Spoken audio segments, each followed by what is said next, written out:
භික්ෂුන් වහන්සේලාට තියෙන විනය අපි ප්‍රාතිමෝක්ෂ විනය හැටියට හඳුන්වනවා.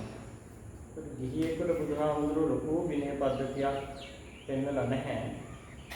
සිල්පද හැටියට ගත්තාම මූලික වශයෙන් නිත්‍ය සීලය වන පංච සීලය ගැන තමයි මූලික අවධානය ලබා දීලා තියෙන්නේ.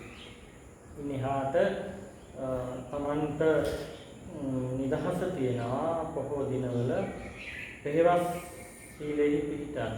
ඒක බොහොම අගය කියලා පෙන්නපු කාරණාවක්. පෙරවස් සීලය ආරක්ෂා කරන කෙනාට ඒ තමන් පෙරවස් සීලය රැකීමේ කුසලය නිසා තමන් කැමති දිව්‍ය ලෝකයේ කියන්නේ චාතුම් මහරජකේ උපදින්නට කැමති නම් මට චාතුම් මහරජකේ උත්පත්තිය සැලසේවා කියලා අධිඨාන කර ගැනීම තුළින් එයාට එහි උත්පත්තිය ලබන්න පුළුවන් බව පෙන්වනවා අංගුත්තර නිකායේ සූත්‍රයේදී.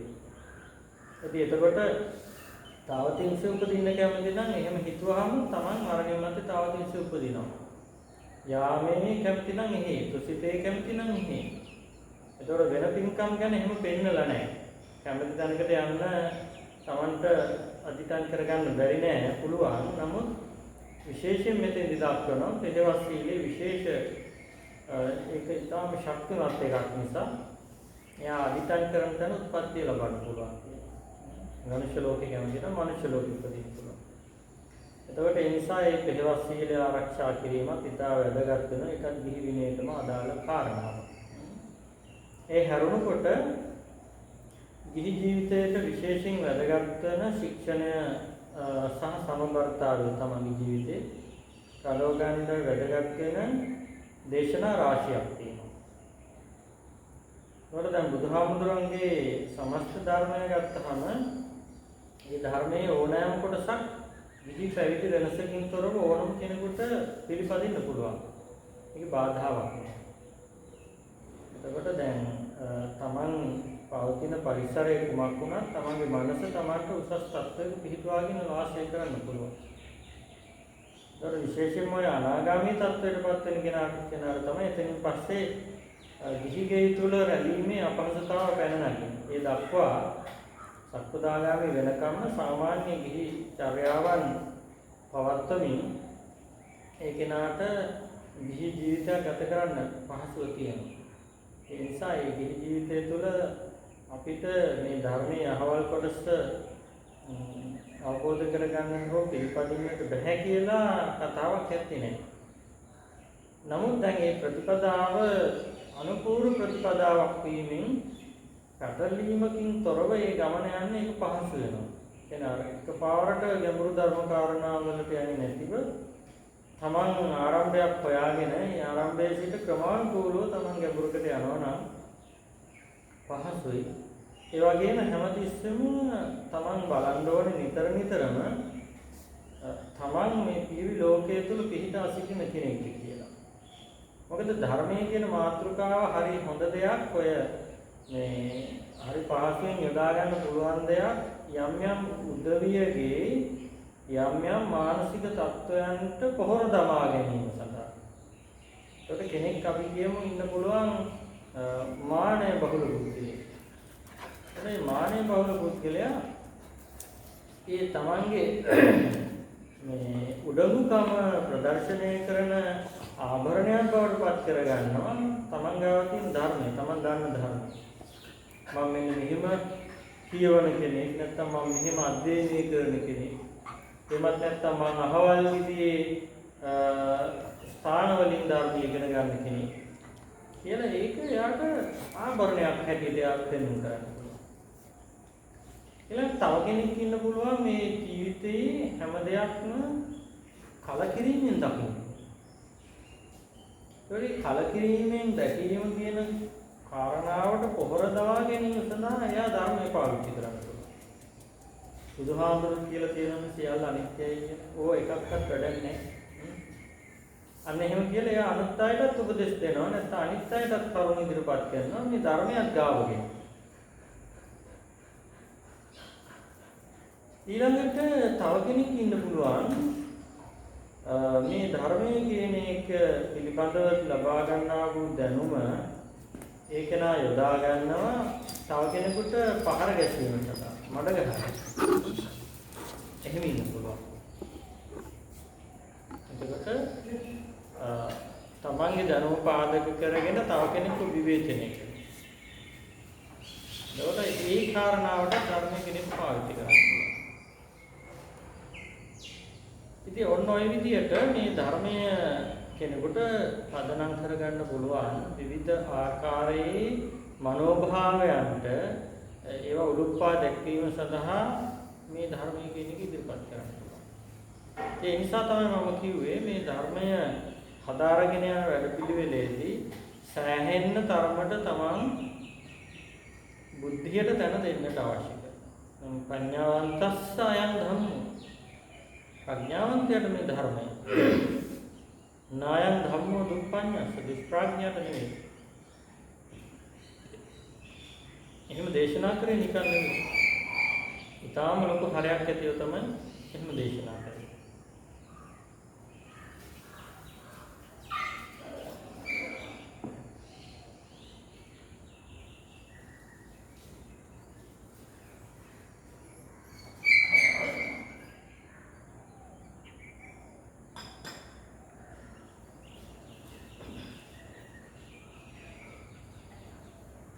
එතකොට මේ ධර්මය එක්ක යන ගමනේදී හැමතිස්සෙම අපි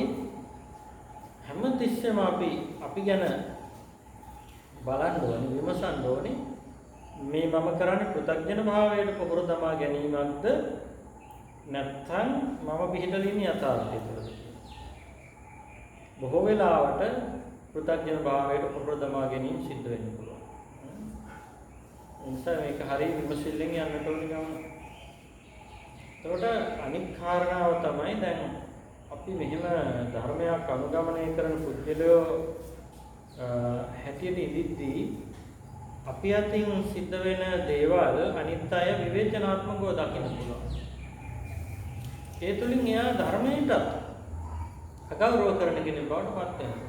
අන්න අහවලා මහලොකුට භාවනා වැඩසටහන් වලට යනවා, සූත්‍ර සාකච්ඡාවලට යනවා, අපි සිල් ගන්න යනවා, භාවනා කරන්න යනවා. හැබැයි මෙන්න මෙහෙමයි පැවතුම. දැන් එහෙම කෙනෙකුට විවේචනයක් නැති කරන්නත් පුළුවන්. ඒ නිසා මේ හැම දෙයක්ම ප්‍රඥාවෙන් දැකලා තාම සුන්දර මදහත් ජීවිතයක් ගත කරන කෙනෙක් වෙන්න ඕනේ ධර්මයෙන් පිළිපදින්න.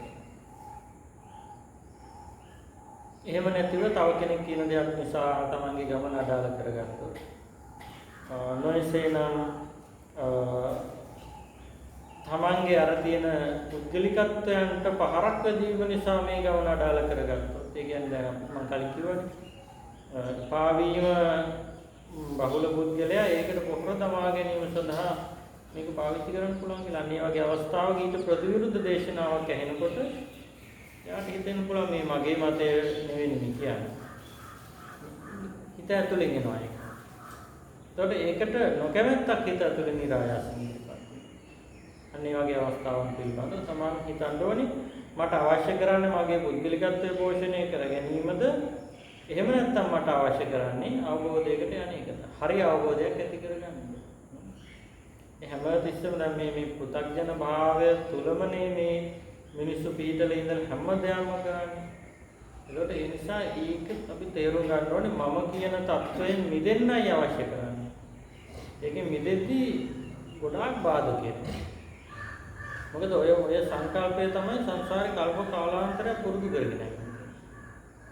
ඒ නිසා ඒකෙන් මිදෙන්න ගියාම බාධායි.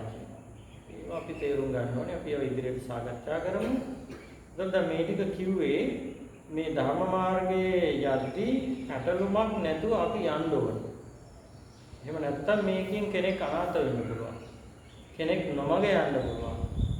කෙනෙක් සමහර වෙලාවට ජීවිතේ තමන් කරපු වීරවන්තව කරගෙන ගියපු හොඳ දේවල් නතර කරන්න පුළුවන් අනවබෝධය නිසා. මේ හැම දෙයක්ම තේරුම් අරන් තාම බුද්ධිමත් පිරිසක් හැටියට තමයි අපි මේ ගමන යන්න ඕනේ. දැන් අපි බලමුකෝ මොනවද මේ බුදුහාමුදුරුවෝ පෙන්නපු දේශනා කියලා ගිහි ජීවිතයක් පිළිබඳව. ඒ ජීවිතය ජීවිතයේ සමබරතාවය පිළිබඳවනේ අපි අංක 1ටම ගන්න පුළුවන් ඉතාම වැදගත් දේශනාවක් වෙනවා සිගාලෝවාද සූත්‍රය. ඒ සිගාලෝවාද සූත්‍රය අපි ඉස්සෙල්ලාම අරගෙන ඒ පිළිබඳව ඉගෙන ගනිමු. ඒ සඳහන් වෙන කරුණු පිළිබඳව ඒකෙදි දක්වනවා සමාජයේ යම් යම් තල පිළිබඳව නේ. ඒකට දැන් ගුරුවරු ශිෂ්‍යයෝ, ස්වාමි භාර්යාව, මිතුරෝ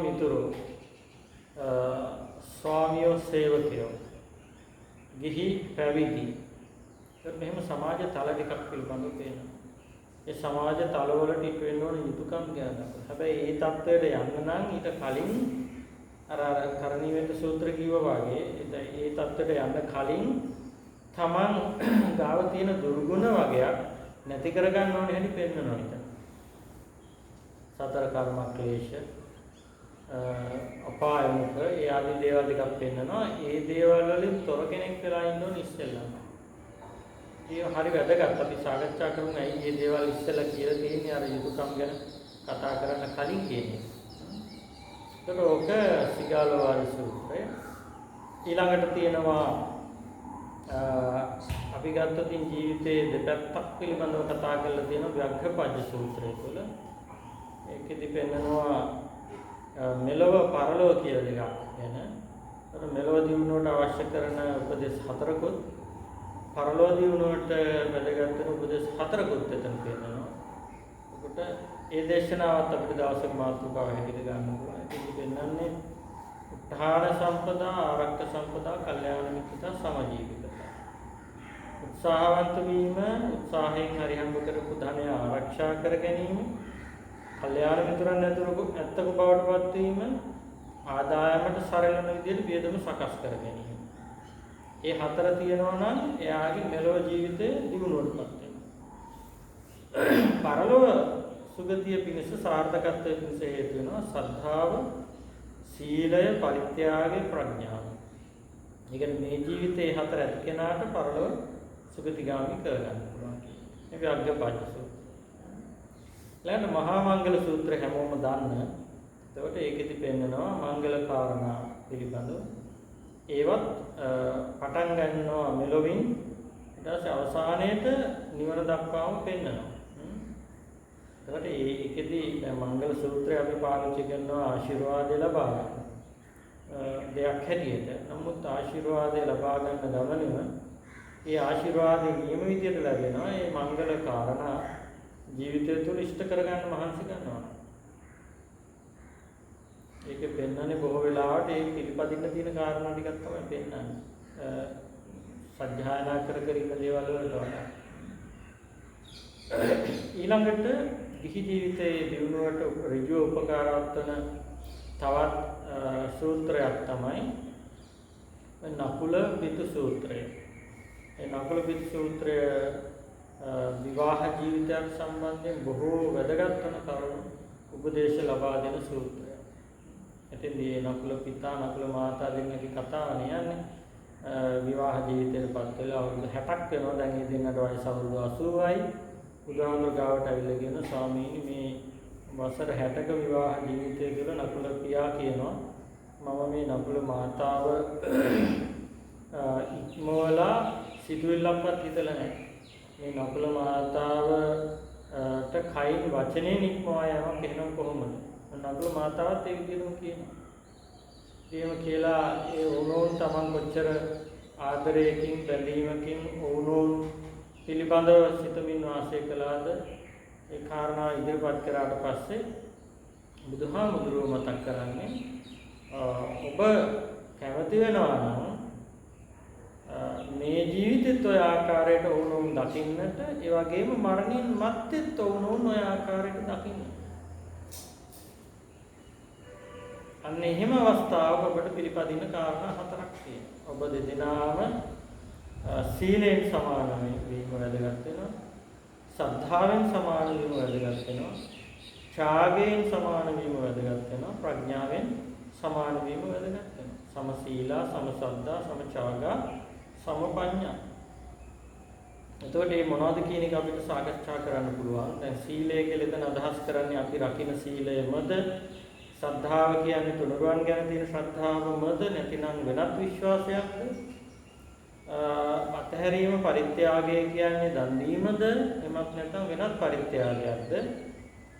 ප්‍රඥාව කියලා කියන්නේ ඔය ත්‍රිලක්ෂණ අවබෝධයද නැතිනම් වෙනයම් ආකාරයක ප්‍රඥාවක් දෙකකින් කතා කරන්නේ. ඒව පිළිබඳව අපිට පුළුවන් යථා කාලයේදී සුදුසු පරිද්දෙන් කරුණු ඉගෙන ගන්න. එතකොට මේ නකුල පිට සූත්‍රය ගොඩාක් වැදගත් වෙනවා කිසි ජීවිතයක් සම්බන්ධයෙන් කතා කරනකොට. මොකද මේ පෞල් ජීවිතයේදී ඔවුනොවුන් හඳුනාගෙන ඔවුනොවුන්ට තමන්ගේ ජීවිතේ නිවැරදිව ගත කරන විශේෂයෙන්ම දැන් අපි කියමු තරුණ වියේ පසු වෙන අය ඉන්නවා නම් විවාහ ජීවිත ගත කරන එක ගොඩාක් වැදගත් වෙනවා. ඉතින් හැබැයි තරුණ වියයට විතරක් වැදගත් වෙනවා කියන්නේ බෑ. මොකද මේක දේශනා කරේ අවුරුදු 80ක් වයසේදී දෙන්නෙකුට. වැඩිහිටිය අය දක්වා මේක වැදගත්. ඊට පස්සේ දූ දරුවන් විවාහ ජීවිතවලපත් වෙද්දී අම්මා කෙනෙක් හැටියට තාත්තා කෙනෙක් හැටියට ලබා දෙන්න පුළුවන් වටිනා උපදේශ මාලාවක් ඉගෙනගන්න. ඒකයි දැනගෙන තියාගන්න එක තව කෙනෙකුට කියලා දෙන්න හරි වැදගත් වෙනවා. තමන්ගේ ජීවිතයට සම්බන්ධ කරගන්නවා වගේ. ඒ නිසා ඒකත් ගොඩාක් වැදගත් වෙනවා ජීවිතේ. ඊළඟට වසල සූත්‍රය කියලා එකක් තියෙනවා. ඒකෙන් පෙන්නනවා පුද්ගලයෙක් මේ මනුස්ස කියන தත්වයෙන් පල්ලෙහාට වැටෙන්නේ කොහොමද? උසස් උත්තරීතර මනුෂ්‍ය භාවයෙන් පහළට වැටෙන්නේ කොහොමද? ඒකට වසල කියලා හඳුන්වනවා සමාජයේ ඉන්න පහත්ම මනුෂ්‍ය කොටස. එතකොට මේ බුදුහාමුදුරු පෙන්වන ජච්ඡා වසලෝ හෝති උපතින් කෙනෙක් කවදාවත් වසලෙක් වෙන්නේ නැහැ. බ්‍රාහ්මණෙක් වෙන්නේ නැහැ. කම්මනා වසලෝ හෝති. කර්මයෙන් තමයි කෙනෙක් වසලෙක් වෙන්නේ බ්‍රාහ්මණෙක් වෙන්නේ ක්‍රියාවෙන්. එතකොට ඒ අනුව මේ ජීවිතය තුළ මේ ලෝකයේ තුළ ජීවත් වෙද්දී වසලයොත් ඉන්නවා බමුණොත් ඉන්නවා. ඒ කියන්නේ උසස් අයත් ඉන්නවා පහත් අයත් ඉන්නවා. ඒ පහත් හෝ උසස් බව උපතින් තීරණය වෙන එක නෙවෙයි. ක්‍රියාව මත තීරණය වෙන එක. ඒ නිසා ඒක වැදගත් වෙනවා කෙනෙකුට ඒ වසල භාවයෙන් මිදලා තමන් උසස් ජීවිතයත් එක්ක හැටියට ජීවත් වෙන්නේ කොහොමද? ඒක ලබා දීලා තියෙන උපදේශ වලට පස්සේ මේ ගොඩාක් ජීවිතය පිළිබඳව ගැඹුරින් කතා කරනවා. එතකොට දැන් අපි කියමු උදාහරණයක් අපි කියනවා නම් යෝ බ්‍රාහ්මණං වා සමණං වා අඤ්ඤං වාපි වනිබ්බකං මුසාවාදේන වංචේති. ශ්‍රමණයන් බ්‍රාහ්මණයන් වෙනත් ආගමිකතුමන් මුසාවෙන් රවටනවා. එයා වසලෙක් කියලා. ඉතින් එතෙන්ද පෙන්නන්නේ මේ සමාජ ගරුකල තුතුමන්ට කවදාකවත් තමන් බොරු කියන්න හොඳ නැහැ. ඒකට හේතු රාශියක් තියෙනවා. ඒකට එකක් තමයි පුද්ගලයාගේ තියෙන උසස් බව හේතු කරගෙන ඒ උසස් පුද්ගලයාට කියන බොරුව මහා සාවද්ද බොරුවක් බවට පත් වෙනවා. ඒ කියන්නේ ඒකේ ආදීනව වැඩි. සාමාන්‍ය කෙනෙක් බොරුවෙන් රවට්ටනවට වැඩිය ගුණවත් කෙනෙක් බොරුවෙන් රවට්ටන එකේ පව ගොඩාක් ප්‍රබලයි. ඒ වගේම තමයි දැන් අපි අර කියනෝනේ කතාවටත් වෛද්‍යවරයා ගාවට ගිහලා බොරුවක් කිව්වොත් එහෙම ලෙඩාට එකකින් හානියක් සිද්ධ වෙනවා. නීතිඥයාට බොරුවක් කිව්වොත් එහෙම ඒකනොත් තමන්ට හානියක් සිද්ධ වෙනවා. ඒ වගේ තමයි තමන්ට හරි වැරද්ද පෙන්වලා දෙන ආගමිකතුමාට බොරු කිව්වා මේකෙන් තමන්ට හානියක් සිද්ධ වෙනවා. ඒ නිසා ඒක ඒ වගේද ඒක කාරණාවක් විතරයි ඔක. ඒ වගේ ගොඩාක් උපදෙස් ඒක ලබා දෙනවා අවශ්‍යයි. මේ වගේ දේශනා රාශියක් තියෙනවා. ඒ අතරට මේ තමන්ගේ ලෞකික දියුණුවත් සලසාගෙන ආධ්‍යාත්මික දියුණුව පිළිබඳව කතා කරන දේශනා බොහෝමයක් තියෙනවා. ඒ අනිත් වැදගත්ම දේ තමයි ওই දේශනා කිසිවක් සසර දික් කරගන්නට හේතු වෙන දේවල්. අපි දැන් කොච්චර ලෞකික ජීවිතයේ සබ සම්පatti වින්දත් ඒ පුද්ගලයා අකුසලයේ තුල පිහිටලා ඒ සබ සම්පatti විඳින මාර්ගයක් ගැන එකකවත් පෙන්නලා නැහැ. එහෙම නැත්නම් තමන්ගේ ප්‍රතිපදාවෙන් බැහැරව පරිබාහිරව හොඳ නරක දන්නේ නැති මිනිහෙක් හැටියට සීමාවක් දන්නේ නැති මිනිසෙක් හැටියට ඒ සප්ප භුක්ති විඳින ජීවිතයක් ගැන එතන ඒ කියන්නේ එහෙම නිකන් නොමග යන සුළු පැත්තකට කොයි විදියකින්වත් උපදෙස් ලබා දෙන්න නැහැ. ඒක තමයි වැදගත් වෙන්නේ. ඒකට මේ හැම දෙයක්ම පිළිපැදීමෙන් ලෞකික ජීවිතේ සාර්ථක වෙනවා සේම එයා සසරේ අතරමං වෙන්නේ. සසරේ දුගතියකට එයා යන්නේ නැහැ. ඒ වගේම එයාගේ නිවන ඈත් වෙන්නේ නැහැ. ඒ ඔය හරියාකාරයට උපදෙස් පිළිපදින කෙනා. ඒක තමයි විශේෂත්වය තියෙන්නේ. මොකද අර පෙන්නනවානේ යම් දේශනාවක් දැන් බුද්ධ දේශනාවද කියලා දැනගැනීමේදී පෙන්නනවා තමන්ටත් අනුන්ටත් හානිය පිණිස මොනෑම මොහොතයක් පවතිනවා නම් ඒක බුද්ධ දේශනාවක් වෙන්නේ නැහැ කියලා. අනුන්ට හොදක් වෙලා තමන්ට හානියක් වෙනවා නම් ඒකත් බුද්ධ දේශනාවක් වෙන්නේ නැහැ. තමන්ට හොදක් වෙලා අනුන්ට හානියක් වෙනවා නම් ඒකත් බුද්ධ දේශනාවක් වෙන්නේ නැහැ. තමන්ට අනුන්ට දෙපක්ෂයටම හානියක් වෙනවා නම් ඒක බුද්ධ දේශනාවක් වෙන්නේ නැහැ. දෙපක්ෂයටම යහපත පිණිස පවතින දේ තමයි බුද්ධ දේශනාව වෙන්නේ. ඒ වගේම යම් දෙයක් අනිත්‍ය දුක්ඛ අනාත්ම කියන මේ අවබෝධයට පටහැනි වූ දෙයක් තියෙනවා නම් ඒකත් බුද්ධ දේශනාවක් වෙන්නේ නැහැ. ඒකට ඔය හැම සැප සම්පත්තියක්ම ලබා ගන්න පෙන්නලා තියෙන්නේ නිස්සරණ ප්‍රඥාව ඇතිව. ඒ කියන්නේ මේවයි තියෙන අනිත්‍ය බව වටහාගෙන ඒවයි ඇලී ගලී වාසය නොකරන තත්ත්වයට තමන්ගේ මනස සංවර්ධනය කර ගැනීමක් එක තමයි ඔය දියුණුව ලබා ගන්න හැටි පෙන්වන්න කරලා තියෙන්නේ. ඒ කියන්නේ අවබෝධයෙන් තමයි මේ තත්ත්වයට යන්නේ කියලා පෙන්වලා තියෙන්නේ. දැන් ඔය මූලික අවබෝධය තුළ පිළිදලා අපි අද පොඩ්ඩක් කරුණු කීප යම් කිසි ප්‍රවේශයක් පමණක් ලබා ගනිමු මේ එක සූත්‍ර දේශනාවකට.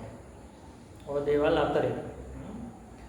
එහෙමනම් මම යෝජනා කරනවා අද දවසේදී අපි හැබැයි මේක දිග දේශනාවක් බවට පත් වේවි කියන අපිට අවස්ථා කීපයක් ගන්න වෙයි මේ සඳහා.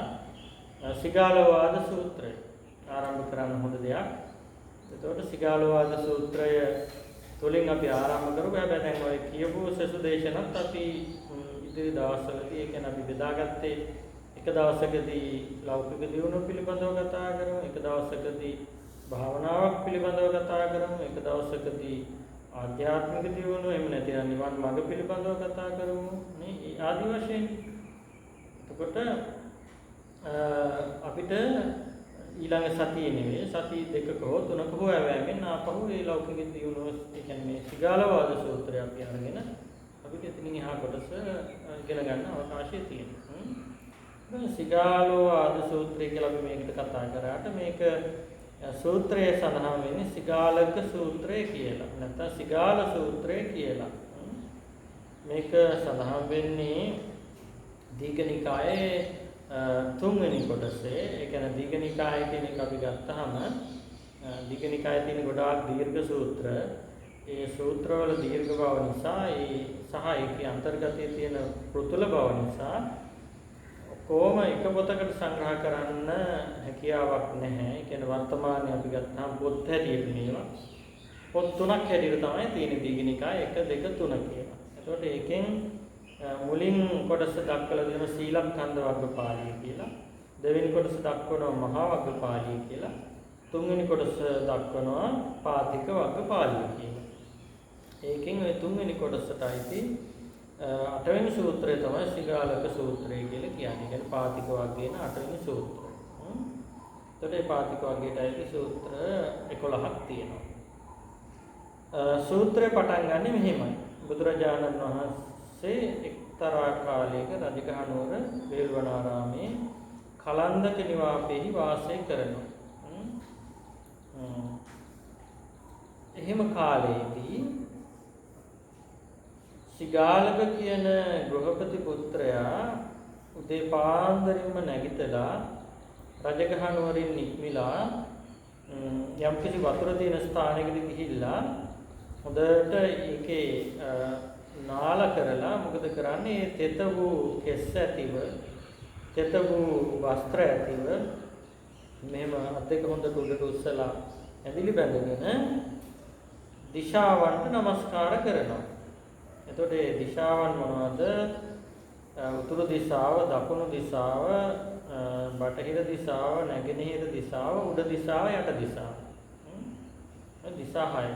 ඔයාලට නමස්කාර. ඒ කියන්නේ එක එක පැතිවලට හැරි හතර පැත්තට ඇදලා උඩටයි යටටයි පනිනවා. සීගාලක කියන මේ කුල පුත්‍රයා, ගෘහපති පුත්‍රයා. දැන් බුදුහාමුදුරුවෝ පෙරවරු යාමේ සිවුරු පෙරවගෙන පාත්‍රයයි දෙපට සිවුරයි අරගෙන රජගහනුවර පිණ්ඩපාතේ වඩිනවා.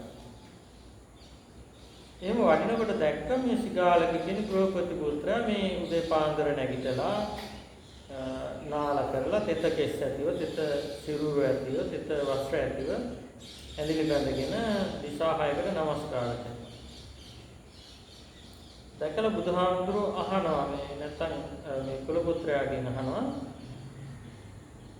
මොකද්ද මේ කරන්නේ උදේ පාන්දර නැගිටලා මෙහෙම තෙත කෙස් ඇතිව තෙත සිරුරු ඇතිව තෙත වස්ත්‍ර ඇතිව දිසා වලට নমස්කාර කරනවා. ඇයි කියලා අහනවා. එතෙන්ද කියනවා ස්වාමීනි මගේ තාත්තා මැරෙන වෙලාවේ මෙන්න මෙහෙම කිව්වා. දරුවෝ දිසාවලට নমස්කාර කරන්න. ඒ කියපු හින්දා ස්වාමීනි මම පියාගේ වචනයට ගරු කරමින් පුදමින් දෙපාන්දර නැගිටලා රජගහනුවරින් ඉක්මලා මෙන්න මේ විදිහට දිසාවලට নমස්කාර කරනවා කියලා. ඒතර දැන් තාත්තා කිව්වා මැරෙන්න කලින් පුතේ දිසාවලට වැඳපන්. නැත්නම් දිසාවන් වැඳපන්.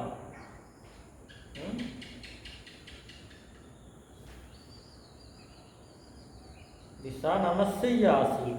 දිසාවන් নমස්කාර කරන්න. ඒතර ඒ කියපු කතාවට තමයි දැන් මේ මම වදින්නේ. මොකද තාත්තට කරු කරන්න ඕන නිසා. එයාගේ අන්තිම වචනේ අන්තිම ඉල්ලීම මේක ඒක ඉෂ්ට කරන්න ඕන නිසා. ඉතින් එතකොට බුදුහාමුදුරුවෝ දේශනා කරනවා ගෘහපති පුත්‍රය ආර්ය විනය මේ විදියට දිසා 6 নমස්කාර කළ යුතු වෙන්නේ නැහැ කියලා කියනවා. ආර්ය විනයෙහිදී මේ විදියට දිසා නමස්කාර කිරීමක් සිද්ධ වෙන්න ඕනේ නැහැ.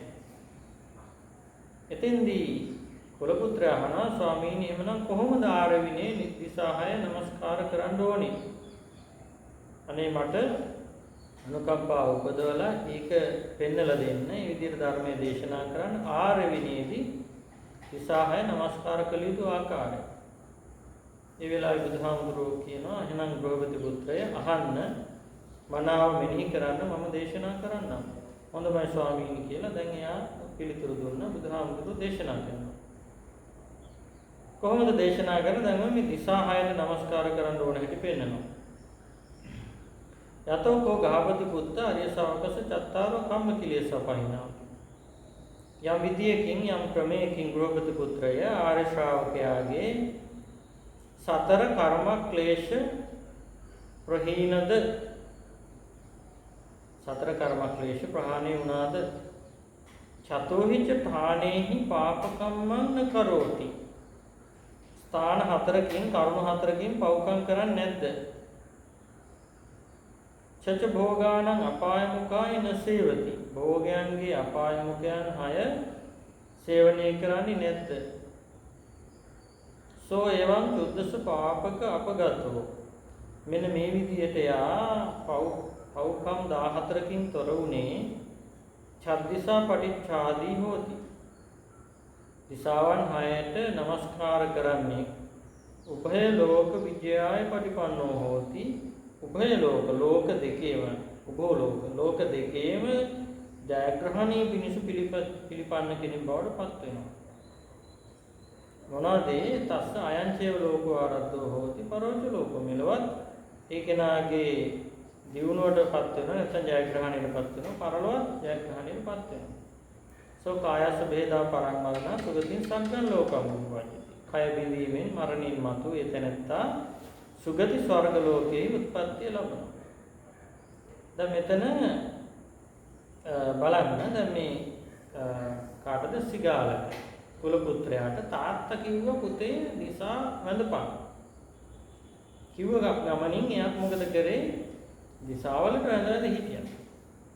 එතකොට දැන් මේක අටුවාවේදී දක්වනවා බුදුරජාණන් වහන්සේ කවදා හරි දවසක මෙහෙම අවවාදයක් දෙයි කියන බලාපොරොත්තු ඇතිව තමයි ඒ තාත්තා එදා ඒ අවවාද දුන්නේ කියලා. මෙහෙම කරන්න කියලා. එතකොට බුදුහාමුදුරුවෝගේ ඒ වගේ උත්තමයන් වහන්සේ නමක් ඇවිල්ලා මේක පෙන්눔 කරයි. මේ දිසාවල් මොනවද? මේකට වදින්න ඕනේ කොහොමද? ඒ බලාපොරොත්තු ඇතිව තමයි ඒ තාත්තා මේක කිව්වේ කියලා.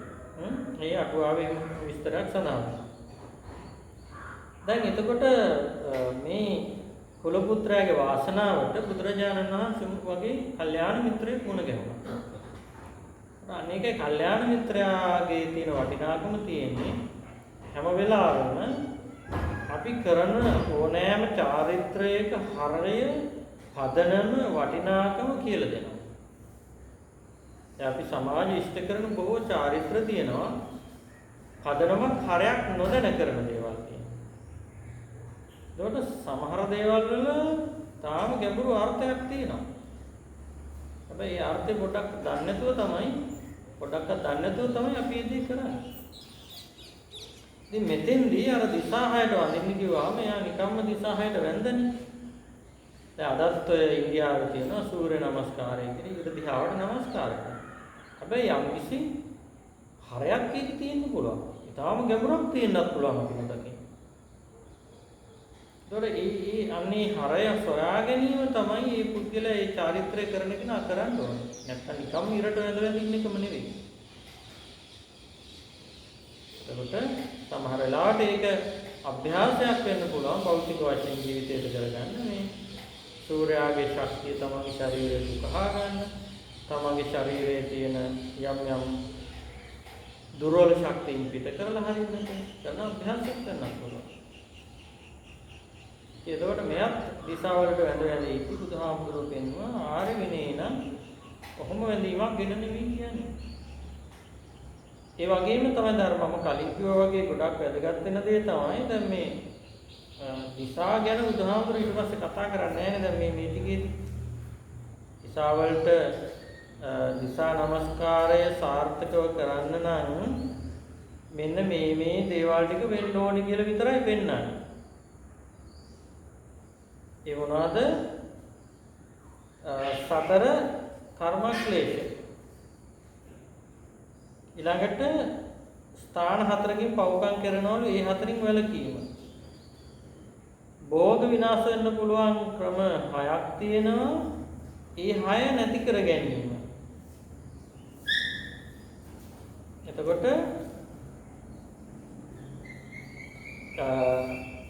එතන පෙන්නනවා දැන් අර කර්මක්ලේශ 4යි ඊට පස්සේ ස්ථාන 4යි භෝග අපාය මුඛ 6යි කියන මෙන්න මේ ටික එකතු ඔක්කොම 14ක්.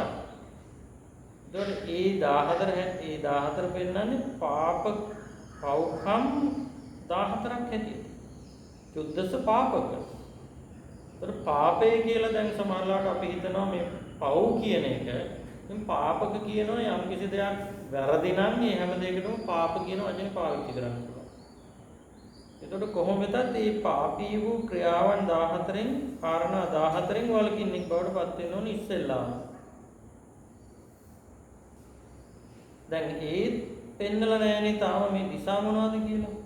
ඒක කියන්නෙම නැහැ. ඒක කියන්නෙම මේ ඔක්කොම විස්තර අවසන් වුණාට පස්සේ. ඒ කියන්නේ කර්මක්ලේශ ඊට පස්සේ පව්කම් 4 ඊට පස්සේ භෝග අපාය මුඛ 6 එතනින් පස්සේ එනවා සුරාමේරය ගැන ඒ කියන්නේ අර අපාය මුඛ 6 විස්තර කරනවා ඊට පස්සේ ඒ අපාය මුඛ 6 විස්තරත් කරලා කොහොමද උනාට පස්සේ ඔන්න වෙනත් මාතෘකාවකට යනවා සම්පූර්ණයෙන්ම. ඒ තමයි මිතුරන් පිළිබඳව. එතකොට පාපී මිත්‍රයෝ ඉන්න පුළුවන් හොඳ මිත්‍රයන්ගේ ස්වභාවය තියෙනවා. ඊළඟට හොඳ මිත්‍රයෝ කවුද? ඒ ටිකත් ඔක්කොම විස්තර කරලා තමයි අවසානෙට එන්නේ මේ දිසාහය. එතකොට ඇයි බුදුහාමුදුරුවෝ අර දිසාහය දැන ගැනීම තමයි කුල පුත්‍රයාගේ කුකුල උනේ කුතුහලය උනේ. හැබැයි ඒ කාරණාවට එන්නේ නැතුව බුදුහාමුදුරුවෝ ඇයි මේ මූලික වශයෙන් බොහෝ කරුණු කාරණා දැක්ුවේ. ඒක විමසීමට වටින දෙයක්. එතකොට දැන් මොකද හේතුව? දැන් මේ කුල පුත්‍රයා හිටපු පරිසරය මොකක්ද? ඒ කුල පුත්‍රයා බුදුදහම ගැන දන්න කෙනෙක් නෙමෙයි. ඊළඟට තෙරුවන් සරණ ගිය කෙනෙක් නෙමෙයි. පන්සිල් රකින්න කෙනෙක් නෙමෙයි. පින පව දන්න කෙනෙක් නෙමෙයි. කර්ම විපාකය අදහන කෙනෙක් නෙමෙයි. මෙලොවක් හෝ පරලොවක් ගැන විශ්වාසය තිබුණද නැද්ද කියලා අපි දන්නේ නැහැ. ඒක ආර්ය මාර්ගයක් ගැන දන්න කෙනෙක් නෙමෙයි.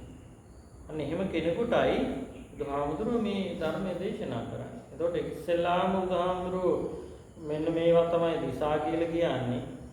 මාතා පිතා දිසා භූප අම්මා තාත්තා පෙර දිසාව ආචාර්ය දක්ිනා දිසා ගුරුවරු දකුණු දිසාව මෙහෙම කියලා දිසා ටික පෙන්නලා මේවට මේ ගරු කරන්න කියලා දේශනා කරා නම් ඒක සාර්ථක වෙන්නේ නැහැ.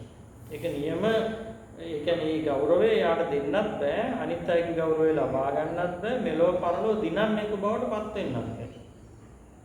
ඇයි එහෙම කෙනෙක් බවට පත් වෙන්න බැරි? අර මම කියවනේ හැමතිස්සෙම බුදුහාමුදුරන්ගේ ධර්මයේ සමහර වෙලාවට ඒ කාරණාව ඉෂ්ට කරන්න නම් ඒ කාරණාව ඉෂ්ට කරන්න සුදුසුකු බවට තමන්පත් වෙන්න ඕනේ කාරණා ටික. ඒ සුදුසුකු බවට පත් වීමේ කාරණා ටික සම්පූර්ණ කරගත්තොත් විතරයි අර කාරණා ටික සම්පූර්ණ කිරීමේ හැකියාව ඇති කෙනෙක් බවට තමන්පත් වෙන්නේ. ඉතින් ඒ නිසා මෙතෙන්දි වෙනවා මෙන්න මේ මූලික කාරණා ටික ඉෂ්ට කරගන්න ඕනේ කියලා. එතකොට ඒකෙන් පළවෙනි එක විතරක් අපි කෙටියෙන් අද ඉගෙන ගනිමු. අනිත් කාරණාවලට යමු පස්සේ. සතර කර්ම ක්ලේශ පළවෙනි එක. සතර කර්ම ක්ලේශ ඒ කියන්නේ කිලුට බවට පත් වෙන්නට හේතු වන ක්‍රියා හතර. කෙලෙසෙන්නට හේතු වන ක්‍රියා හතර. ඒ හතර තමයි ඔබ හොඳට දන්න කාරණා හතරක්. ප්‍රාණඝාතය නැත්නම් පාණාතිපාතය, අදින්නාදානය, කාමයේ මිච්ඡාචාර, මුසාවාද. ඒතකොට සතුන් මැරීම, සොරකම් කිරීම, කාමයන්හි වරදවා හැසිරීම, බොරු කීම. මෙන්න මේ හතර තමයි කර්ම ක්ලේශයන් හතර හැටියට පෙන්වන්නේ. ඒකට අපි ඉදිරි දිනයක සාකච්ඡා කරමු. කොයි ආකාරයකද ප්‍රාණඝාතය කර්ම ක්ලේශයක් බවට පත් වෙන්නේ? ඒක මොන විදියකටද ප්‍රාණඝාතය කියන දේ අපේ ලෞකික ජීවිතයේ දියුණුව අවහිර කරන්නේ? අපේ ජීවිතය පරිහානියටපත් කරන්නේ සොරකම්, කාමයේ වරදවා හැසිරීම, බොරු කීම. ඒ දේවල් අපි ඉදිරියට සාකච්ඡා කරමු. දැන් මෙතන ඒ කර්ම ක්ලේශ හතර ඉස්සෙල්ලාම පෙන්වන්නේ සීලය තහවුරු වීම සඳහා. සීලය තහවුරු වීම සඳහා. ඒතකොට සීලය තහවුරු කරගන්න නැතුව මොනියම් ගුණයකටවත් ඉදිරියට යන්න, ඒ කියන්නේ මොනියම් ගුණයක්වත් පිළිපදින්න ඉදිරියට යන්න පුළුවන් කමක් ඇති වෙන්නේ. යම් කෙනෙක් ඉන්නවා නම් ඒ කෙනා අම්මා තාත්තට සලකන්න යනවා, ගුරුවරුන්ට සලකන්න යනවා. හැබැයි එයා ප්‍රාණඝාත කරන කෙනෙක්, හොරකම් කරන කෙනෙක්, කාමයේ වරදවා හැසිරෙන කෙනෙක්, බොරු කියන කෙනෙක් නම් අන්න ඒ පුද්ගලයාට සාර්ථකත්වයකටපත් වෙන්න බෑ. ඒ දෙමෝපිය සංග්‍රහය නිවැරදිව කරන්න බෑ. තමන් වෙනයම් සමාජ තත්ත්වයක් නිරූපණය කරන කෙනෙක් නම් එයාට ඒ සමාජ තත්ත්වය නිරූපණය කරගන්න බෑ. ගුරුවරයෙක් නම් එයාට ඒ ගුරු භූමිකාව කරන්න බෑ. සතුන් මරණ, සොරකම් කරන කෙනෙක් නම්. අම්මා කෙනෙක්, තාත්තා කෙනෙක් හැටියට දරුවෝ හදා ගැනීම සිද්ධ කරන්න බෑ. යන්නේ නිසා තමයි ඉස්ලාම අර කාරණාව පෙන්වන්න නැතුව ඒ කාරණාවට සුදුසු අය බවට පත් වීමට අවශ්‍ය කරන දේවල් මොනවද කියන එක පෙන්වන්න. ඉතින් අපි ඒ විදිහට සාකච්ඡා කරමු. හොඳයි. එහෙනම් අද අපි ප්‍රවේශයක් ලබා ගත්තා මේ සිගාලක සූත්‍රයේ, සිගාලෝවාද සූත්‍රයට. ඒ දේශනාවේ අන්තර්ගතය අපි බොහොම සංක්ෂිප්ත සාකච්ඡා කළා. ඒකට සිගාලෝවාද සූත්‍රය තුළ මූලික වශයෙන් දක්වනවා යම් පුද්ගලයෙකු මේ සමාජ සමබරතාවය ආරක්ෂා කරගන්නේ කොහොමද? ඒකට තමන්ගේ අයිතිවාසිකම් මොනවාද කියලා කතා කිරීමකට වඩා තමන් වෙතින් අනුන්ට ඉටු වෙන්න ඕන යුතුයකම් මොනවාද කියන දේ දැනගෙන ඒ යුතුයකම් ඉටු කිරීම තුළින් નિરાයාසයෙන්ම සමාජයේ ගෞරවය, සමාජයේ සැලකිල්ල, ස්තුතියට, ගෞරවයට, ප්‍රශංසාවට ලක් වෙන කෙනෙක් බවට පත් වෙන්නේ කොහොමද? තමන් සුදුස්සෙකු වෙනකොට හැම තිස්සෙම ඒ සුදුස්සාට සුදුසු දේ ලැබෙන්න පටන් ගන්නවා. දැන් සමාජය තුළ තියෙන ප්‍රශ්නය තමයි තමන් සුදුස්සෙකු බවට පත් වෙන්නේ නැතිව දේවල් බලාපොරොත්තු වෙනවා සමාජයේදී. ඒක සාර්ථක දෙයක් නෙවෙයි.